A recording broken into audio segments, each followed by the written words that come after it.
malam para pemirsa yang hot, para hadirin sekalian yang hot. Di sini pokoknya semuanya di sini adalah hot. Karena inilah Hot Room Metro TV. Tepuk tangan dulu dong.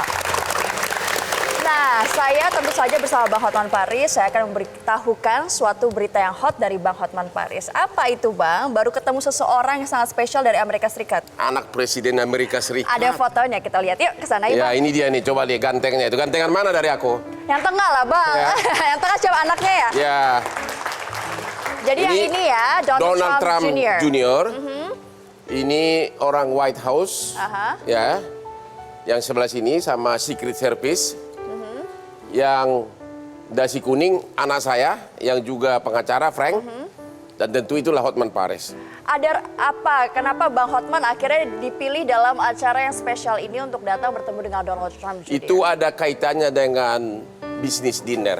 Oh, bisnis ya, dia dinner. ada usaha di sini. Jadi yang diundang itu adalah para konglomerat. Termasuk Abang? Nggak tahu saya. Oh, ya, ini juga foto berdua ya? Ya, foto berdua nih ya.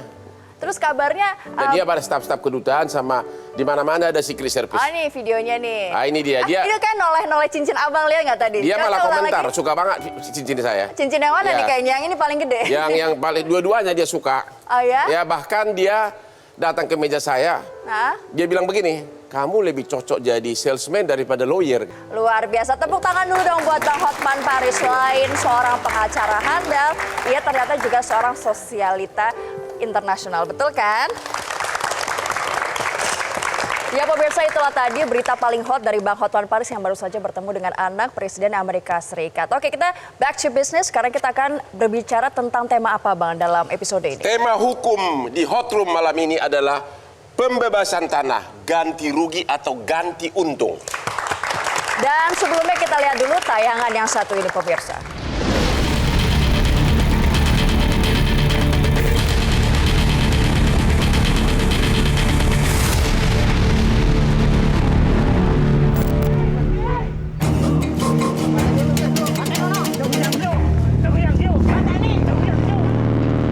Tanah menjadi kisruh yang tidak pernah ada habisnya.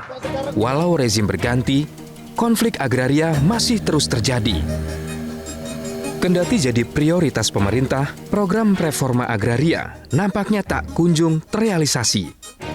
Pembebasan tanah untuk kepentingan umum hingga saat ini masih menuai kontra, lantaran ganti rugi atas tanah yang dibebaskan bernilai sangat rendah. Hal tersebut bertentangan dengan ungkapan Presiden Republik Indonesia, Joko Widodo, yang mengatakan tidak ada ganti rugi, melainkan ganti untung. Dalam 4,5 tahun ini hampir tidak ada terjadi konflik pembebasan lahan untuk infrastruktur kita. Karena apa? Tidak ada ganti rugi, yang ada ganti untung. Hal tersebut juga diperparah dengan mekanisme pembebasan tanah yang tidak melibatkan masyarakat. Tidak hanya itu, warga yang menolak kerap kali mendapat intimidasi.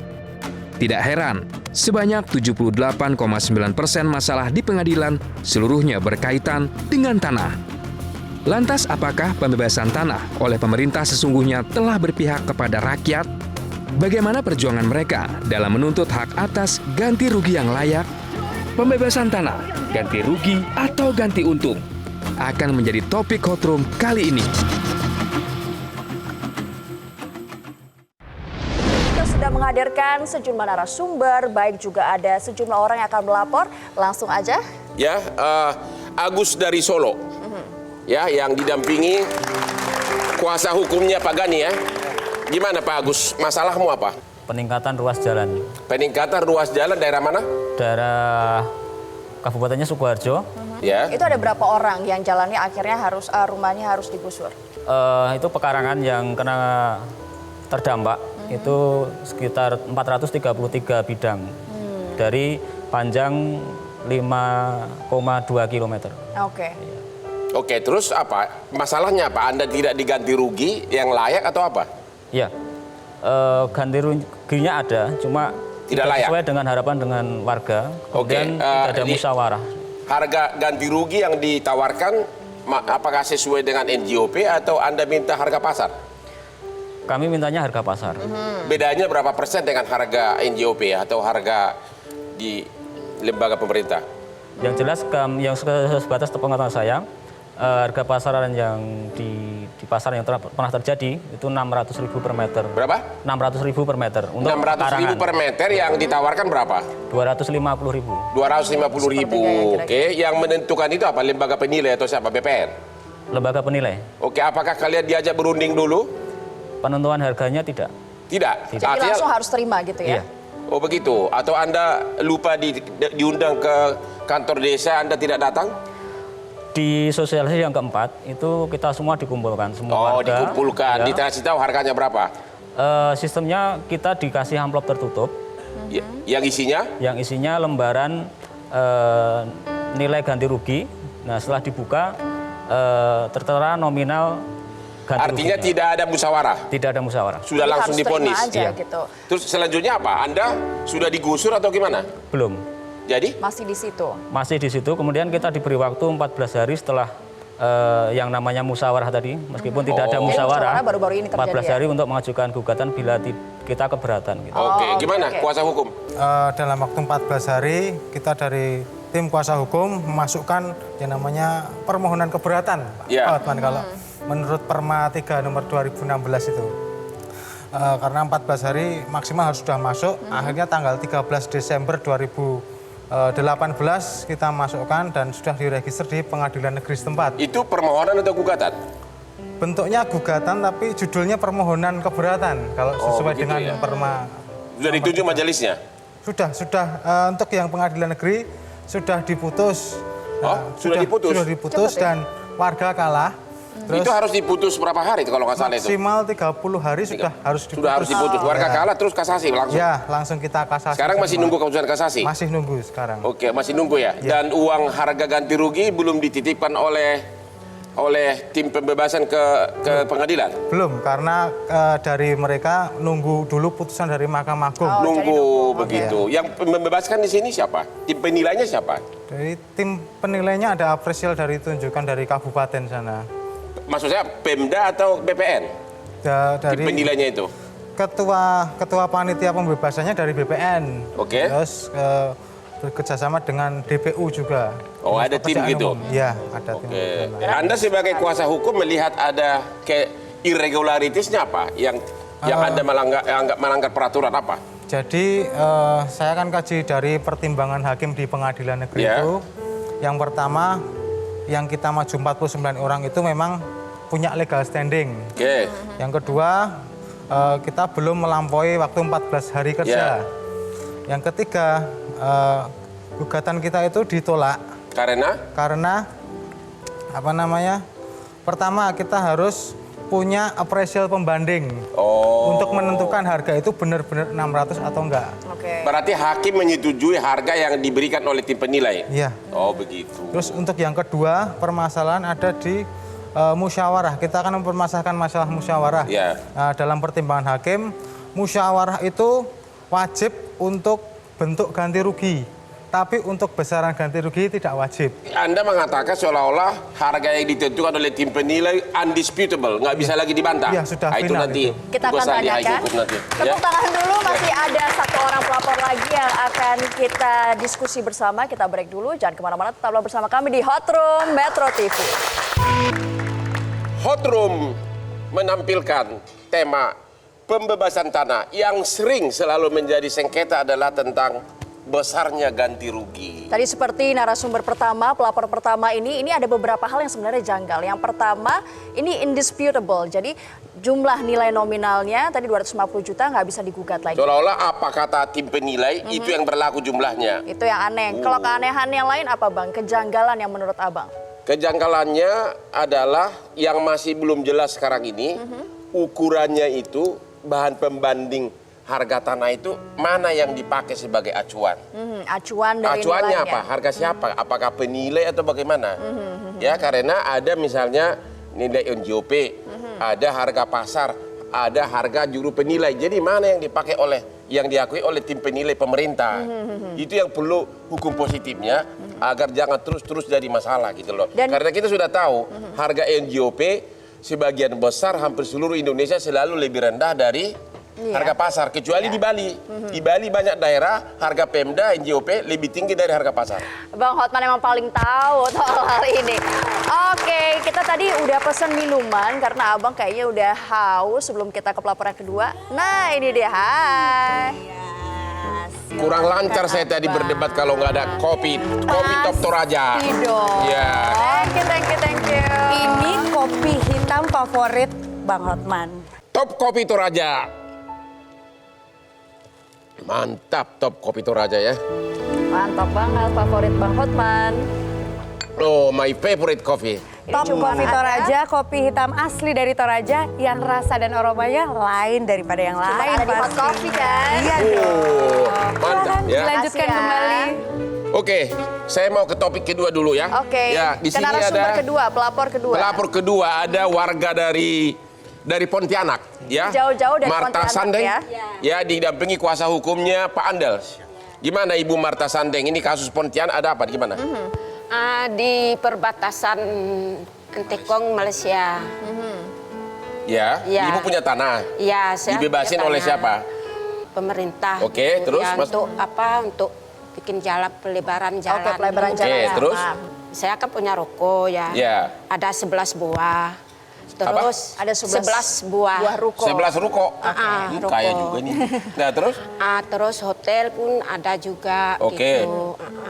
Jadi waktu itu belum ada sepakatan apanya, langsung dikerjakan mereka. Maksudnya langsung dibongkar? Dipotong aja gitu. Dipotong gitu, dibikin jalan gitu. Oh, pekarangannya langsung diambil. Iya, Bahkan ini nggak ada tanahnya musyawarah, diambil nggak ada gitu. ngomong-ngomong, nggak ada ngomong ganti rugi, udah langsung dipotong gitu. Iya, iya. Kak, Rokok pun kena juga. pertama kali pernah diundang musyawarah nggak mengenai harga? Mengenai harga kayaknya nggak ada. Hah? Gitu. Tidak ada? Mungkin ke kuasa hukum, Oke. kayak Pak Andel nih. Ya, gimana? Apa yang terjadi sebenarnya? Yang sebenarnya begini, Ya, ibu ini kan termasuk tokoh masyarakat di sana. Ya. Suaminya ketua adat di sana. Ya. Lalu punya tanah cukup besar di Intikong antara perbatasan, Perbatasan itu. ya. Nah, Kota mana itu? Pontianak, Provinsi Pontianak. Kalimantan Oke. Barat. Ada perbatasan. Malaysia. Lahan ini PLB Intikong itu seluas 2 hektar secara cuma-cuma dipakai oleh pemerintah tanpa ada ganti rugi. Sampai sekarang pun tidak pernah sewa pun tidak ada, ganti rugi pun tidak ada. Musyawarah nggak ada sama Musyawarah. sekali tadi ya? Yang PLB, khusus PLB, yang khusus untuk perkantoran, terus batas antara PLB batas itu. Oke. Nah, lalu ibu ini merasa keberatan karena pada saat pembangunan pelebaran jalan, dulunya jalan kan satu jalur. Nah, ada pelebaran jalan, ada 2 jalur.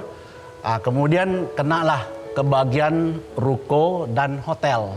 Nah, ruko itu ada 11. Nah, kemudian hotel ada. Nah, halaman hotel itu luasnya kurang lebih 30 meter persegi. sebelum dibuldoser, digusur, prosedur apa yang sudah ditempuh oleh panitia atau lembaga pemerintah untuk Ada obrolan sudah ada musyawarah enggak gitu loh? Ibu Sudah ini- ada tawaran ganti rugi belum? Ibu ini pernah dipanggil. Pernah dipanggil. Ya. Kemudian dipanggil, ditanya ganti rugi saya ini berapa. Tapi tidak ada penjelasan. Langsung dikasih Langsung. amplop atau apa? Belum dikasih amplop, tidak dikasih amplop. Jadi? Kalau dia waktu mau melakukan pembayaran, ibu mau terima tidak? Seperti ini tidak boleh diketahui. Oh ya? Harganya tidak boleh diketahui, begitu kan Bu?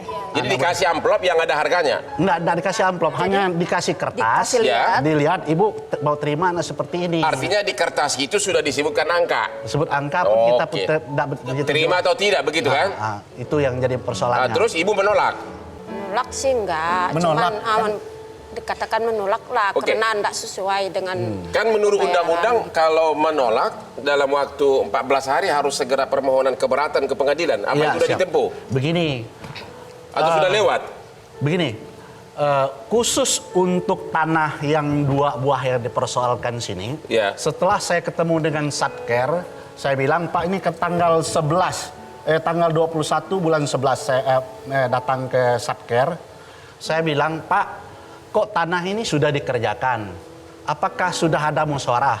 Oh, kami belum mengerjakan tanah ini. Nah, saya tanya, saya minta berapa ganti rugi per meter dan sebatas mana yang harus diganti rugi? Saya mohon penjelasan. Tapi menurut Satker, dia bilang, bahwa ini belum ada tawar-menawar dan belum ada siap untuk ganti rugi. Pertanyaan saya, kenapa barang ini sudah dikerjakan? Nah, lalu saya balik, ini dikerjakan, saya pun menurut di lapangan tidak pernah belum dikerjakan. Lalu saya balik bertanya, ini sudah dikerjakan Pak. Lalu saya pertanyaan kepada beliau, bolehkah pemerintah melakukan pekerjaan di atas tanah yang ada legalnya, lalu dikerjakan tanpa persetujuan? Tidak boleh. Apakah dengan ditunjukkan angka tadi dianggap sudah menolak? Ditujukan angka belum pernah diperlihatkan kepada kita. Saya Jadi minta angkanya nggak angkanya ada? belum ada. Memang belum khusus untuk ibu ini belum ada, yang khusus hotelnya sama itu belum ada angka ditunjukkan kepada kita, belum ada. Makanya langkah hukum sebenarnya kami sudah melakukan, ada dua yang mau dilakukan, tiga sebenarnya. Pertama, kita kan mengajukan gugatan secara perdata karena perbuatan melawan hukum. Tapi ini kan masih kami pertimbangkan. Tadi belum diajukan gugatannya. Belum, masih dipertimbangkan. Yang kedua apa? Yang kedua, mengajukan keberatan. Yang 14 hari yang 14 itu. hari. Dan udah lewat belum? Itu belum pernah ada yang kita minta berapa nilai harganya, belum pernah kita. Berarti belum ada. Nggak tahu 14 hari itu dihitung dari mana begitu? Ya, dari mana? Jadi segalanya nggak jelas Nggak gitu jelas. ya. Oke, ini mungkin kita bisa tanyakan juga kepastiannya sebenarnya harusnya seperti apa dan mengapa hal ini bisa terjadi. Ada Bu Ari di sini dari BPN. Ibu Ari, Ibu Dirjen BPN. Pertama, yang menentukan suatu tanah perlu untuk kepentingan umum lembaga mana? Itu satu. Yang kedua, yang menentukan nilainya siapa sebenarnya. Yang ketiga, benar nggak tidak boleh dimusyawaratkan mengenai jumlah ganti rugi, tapi hanya boleh wujudnya. Jadi masyarakat hanya bisa terima, nggak bisa didebat lagi. Benar. Ya, silahkan. Gimana Bu? Yang melaksanakan pengadaan tanah tentunya instansi yang memerlukan tanah. Instansi yang memerlukan tanah. Ya, jadi di tahapan undang-undang pengadaan tanah ini mungkin saya jelaskan, ada 4 tahapan. Jadi tahapan perencanaan itu yang bertanggung jawab adalah instansi yang memerlukan tanah. Kemudian tahapan yang kedua, tahapan persiapan setelah dokumen itu diserahkan kepada gubernur, pemerintah daerah harus melakukan sosialisasi dan konsultasi publik. Kemudian tahapan yang ketiga, setelah ada penetapan lokasi oleh gubernur, itu diserahkan ke BPN, baru tahapan pelaksanaan dan tahapan penyelesaian hasil itu tugas dari instansi BPN. Jadi BPN yang final goal-nya BPN gitu. Ya. Yang memberikan penilaian juga BPN. Bukan. Jadi penilaian itu dilakukan oleh lembaga appraisal ya yang sudah mendapat penugasan SK dari Kementerian Keuangan dan lisensi dari ATR BPN. Oke, kita akan khusus penilaian pertanahan kaitannya. Jadi BPN menunjuk appraisal begitu? Bukan, yang menunjuk adalah pengadaan jasanya oleh instansi yang memerlukan tanah. Yang bersangkutan. Peranan BPN apa? Hanya meng-SK-kan, oh ya ini dari proses pengadaan jasa penilai, si A sebagai appraisal untuk kegiatan pengadaan tanah di sini. Kita hanya meng-SK-kan saja. Oke, nanti pertanyaan selanjutnya kita jeda dulu. Jangan kemana-mana, tetap bersama kami di Hot Room Metro TV.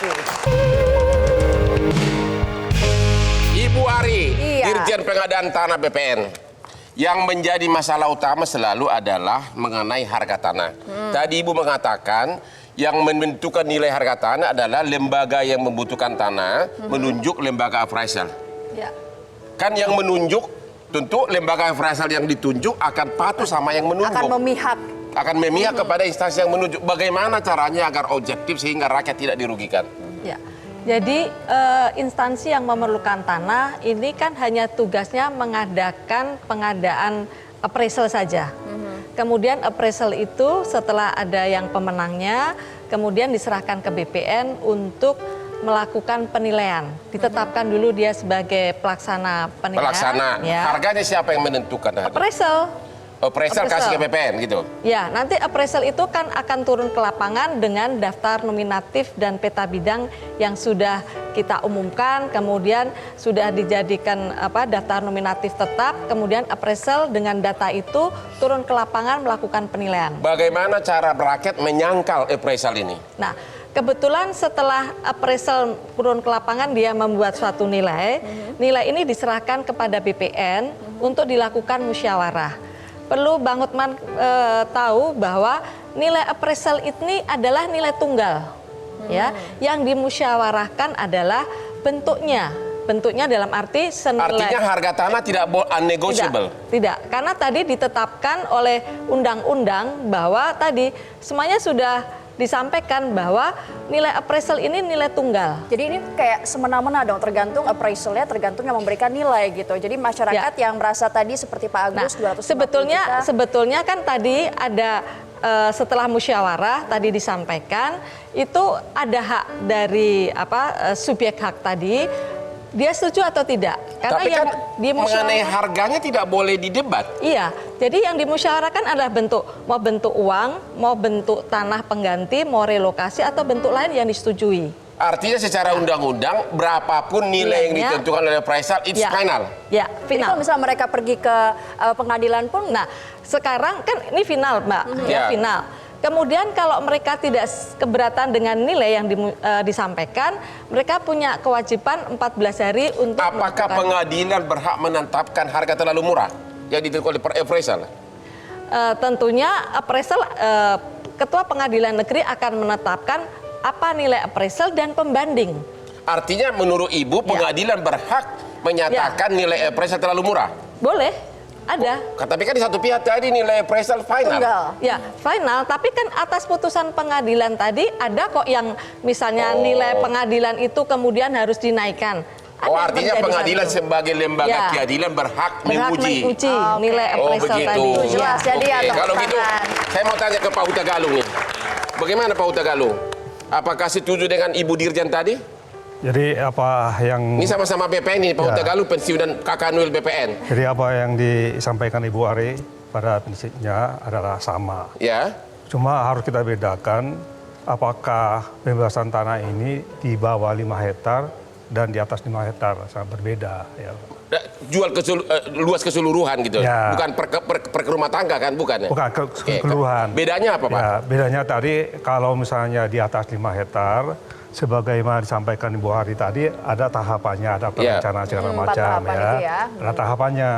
Kalau dia di bawah 5 hektar ke bawah, disebutkan langsung.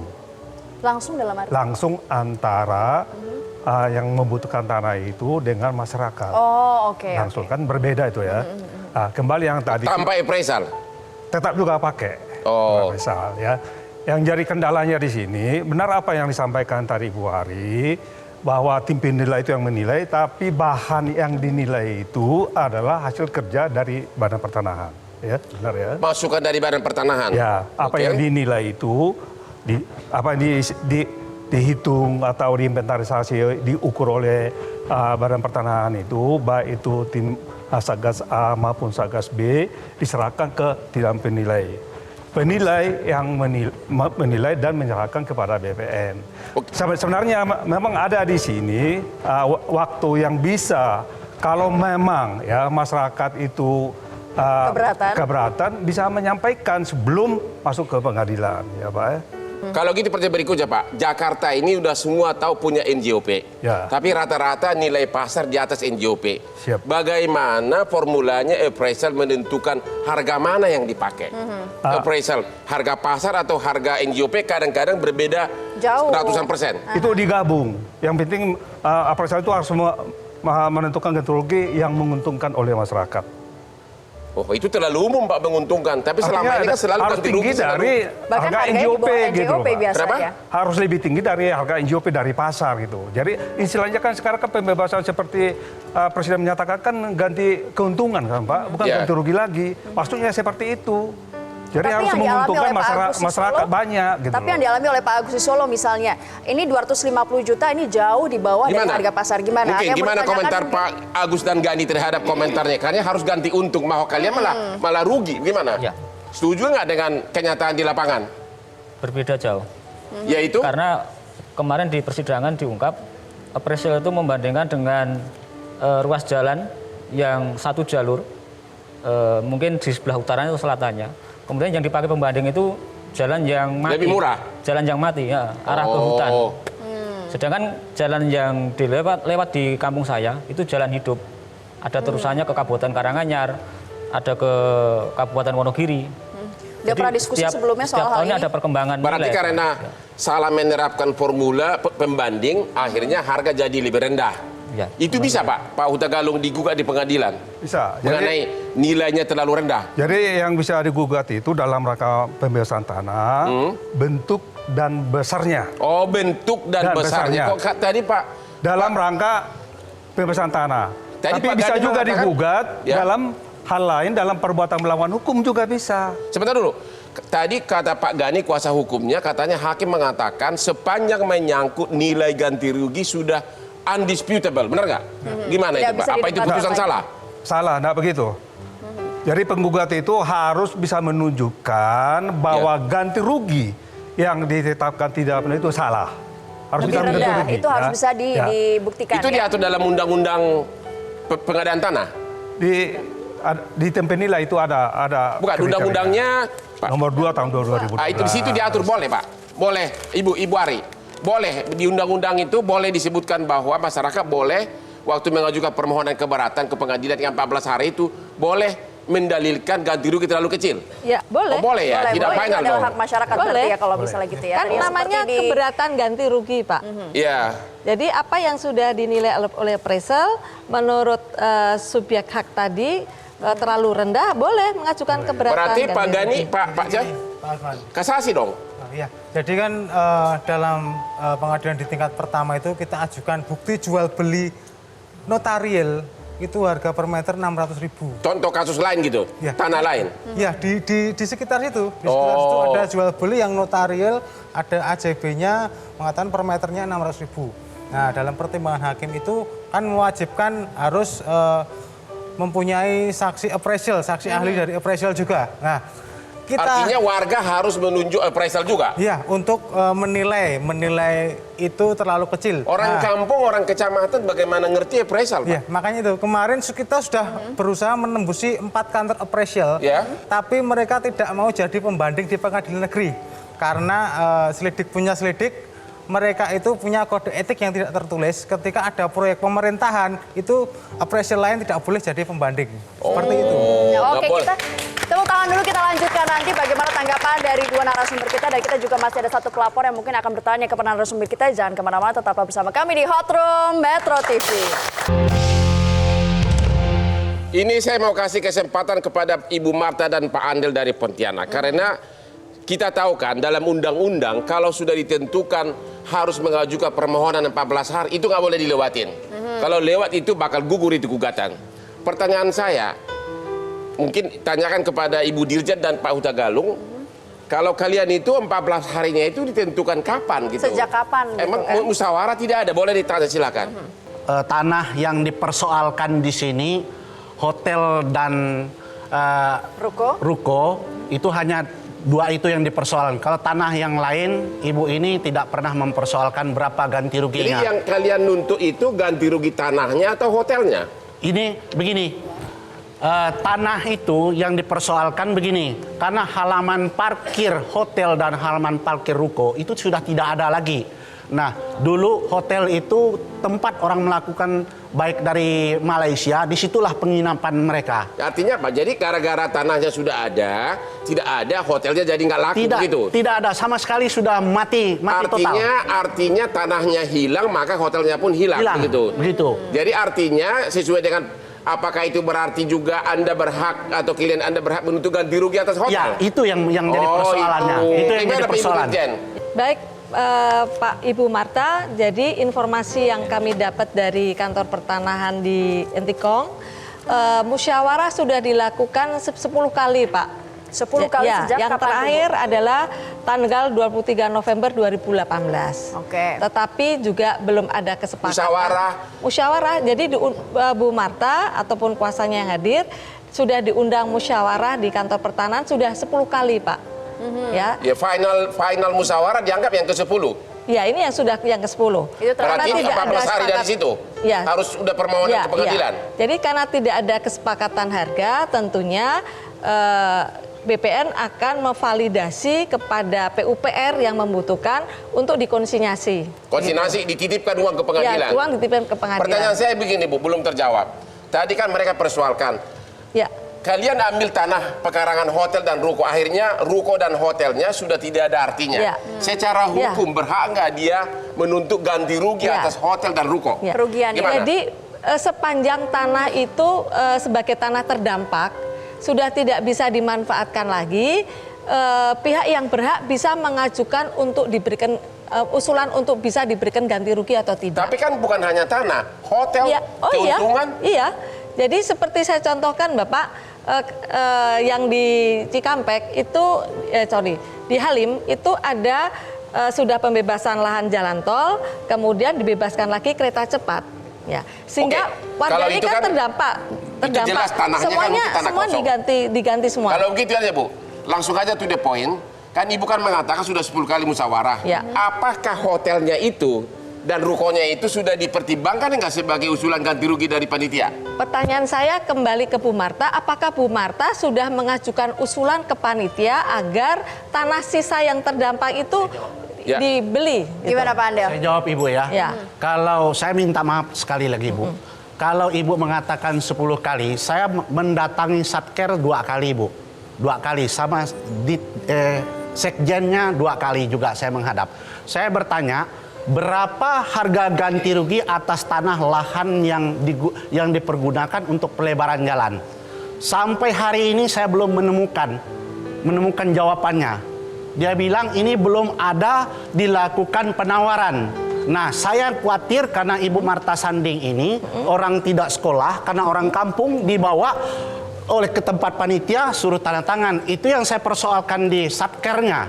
Nah, pertanyaan saya kepada Ibu, berapa ganti rugi yang mestinya diterima Ibu Marta Sanding? Kami mau tahu berapa angkanya, lalu bagaimana bentuk hotel yang sekarang kalau kami bilang di sana itu yang hanya hantu yang mau tinggal di situ, Bu. Saya tanya pendapat Ibu Dirjen sebagai dari segi normatif perundang-undangan. Kalau pekarangan hotel saya sudah diambil total, hotelnya menjadi tidak laku. Pertanyaan saya, apakah pemilik hotel berhak ganti rugi bukan hanya tanah hotelnya, tapi juga suatu bisnis hotel secara satu unit gitu loh? Boleh nggak secara peraturan? Jadi begini, setelah ada permohonan tadi untuk hotel ini diberikan ganti rugi, nanti tim yang menilai Pak. Makanya dari segi peraturan mungkin? Dimungkinkan. Jadi tim pelaksana tadi, kan tadi ada dari PU, dari semua, apakah bangunan ini layak nggak? Kemudian juga ditawarkan kepada PUPR, instansi yang menentukan tanah, kira-kira ini bisa dimanfaatkan untuk apa? Karena kita membayar dengan uang negara itu, kan harus jelas Pak. Ya, jadi apakah bangunan ini nanti akan dijadikan jalur hijau ataupun jadi kantor? Gimana, Pak Huta Galung setuju? Itu seperti misalnya hotel saya hotel mahal, laku banget, ya. Secara tanahnya mungkin murah, tapi income-nya besar. Apakah pendapatan hotel ini bisa dimintakan ganti rugi? Karena itu kan kerugian di samping tanah dan bangunan, di luar tanah yang jalan yang diambil. Yang diganti rugi itu adalah tanah sisa, fisik langsung. Fisik langsung dan tanah langsung yang diambil. Ya, dengan yang bukan fisik. Ya, fisik yang maksudnya itu tanah, bangunan, tanaman dan benda-benda yang di atasnya. Sedangkan kerugian lain yang dapat dinilai yang tidak langsung itu berupa kerugian karena kehilangan usaha, biaya ahli profesi, biaya transaksi meliputi biaya pindah dan lain-lain. Kok indah banget Pak, tapi dalam praktek nggak pernah begitu. Saya Pak Oman hanya membacakan secara normatif seperti ini. Dalam karir Bapak pernah nggak Bapak laksanakan itu? Kalau begitu rakyat bahagia dong kalau begitu indah ganti rugi. Oke, tepuk tangan dulu. Harapan Bapak gimana? Kami minta supaya Dirjen, karena Ibu Dirjen ada di sini, supaya turun ke lapangan melihat langsung keadaan yang sebenarnya. Ini daerah mana nih biar semua dengar? Di daerah Entikong, perbatasan Malaysia, Kuching. Kota mana? Hotel Kota mana? Kota Provinsi Kalimantan Barat. Kami minta supaya turun. Yang membebaskan lembaga mana? Yang membebaskan waktu saya tanya juga tidak menjelaskan. Tidak menjelaskan. Tadi kan Bapak juga sudah ketemu. Saya sudah ketemu Bu. Yang menjelaskan hanya Satker. Saya minta, Ibu coba dengarkan. Saya minta keterangan Satker, Pak. Kalau memang itu sudah ditetapkan harga, saya minta kopinya. Bukan, Bapak nggak tahu lembaga pemerintah mana yang membutuhkan lahan ini? Kementerian Umum, Kementerian Umum Nah, yang jelas saya sudah minta, Pak, kalau ini memang sudah ditetapkan harga, saya minta karena ini kan terbatas dengan waktu. Masyarakat ini jujur ya Bu, semua pada umumnya di sana setelah saya datang ke lapangan di sana, masyarakat itu tidak terima karena dia tidak mengerti tentang hukum ini berapa aja. Kalau gitu, pemohon pertama gimana? Narasumber pertama Mas gimana? Agus dari Solo. Ada harapan kepada Ibu Dirjen sama ahli hukum? Ya, harapan saya sebisa mungkin ganti rugi itu supaya menjadi ganti untung disesuaikan dengan harga pasar yang ada. Kemudian saya mohon untuk mengutamakan musyawarah. Kalau kita dihadapkan dengan pengadilan dengan penjelasan seperti Bu tadi, kemungkinan besar pasti kita kalah sebagai warga kecil karena tidak bisa menghadirkan tim appraisal pembanding. Benar. Karena itu juga mahal. Karena kita berusaha untuk mencari itu ternyata mahal untuk menghadirkan apalagi saksi ahli dari universitas. Oke, tepuk tangan dulu. Dan kayaknya nggak afdol kalau tidak menanyakan konklusi dari Bang Hotman atas kasus-kasus ini. Gimana, Bang? Konklusi pertama adalah agar masyarakat dalam mengajukan berapa besarnya ganti rugi jangan hanya menghitung nilai tanah yang telah dibuldoser, tapi juga tanah-tanah dan bangunan lain yang menjadi tidak berguna lagi karena tanah utamanya sudah diambil. Misalnya tadi tanah pekarangan hotel diambil, tentu menurut undang-undang tadi bahwa hotelnya yang sudah tidak berguna lagi bisa diminta ganti rugi. Pasal 65 tadi ya? Ya, harus itu yang pertama. Yang kedua, harus tahu timingnya final musyawarah itu. Karena dari situlah dihitung 14 hari untuk mengajukan permohonan keberatan ke pengadilan. Menurut hukum acara, lewat 1 hari pun dari jangka waktu yang ditentukan oleh undang-undang bisa-bisa permohonan keberatan kalian gugur. Karena hukum acara di pengadilan itu bersifat wajib, tidak boleh dikesampingkan. Ya, itulah kesimpulannya. Oke, tepuk tangan dulu dan akhir kata saya Ajeng Kamarati dan Gus Hotman Paris. Undur diri, terima kasih atas kebersamaan Anda. Sampai jumpa minggu depan.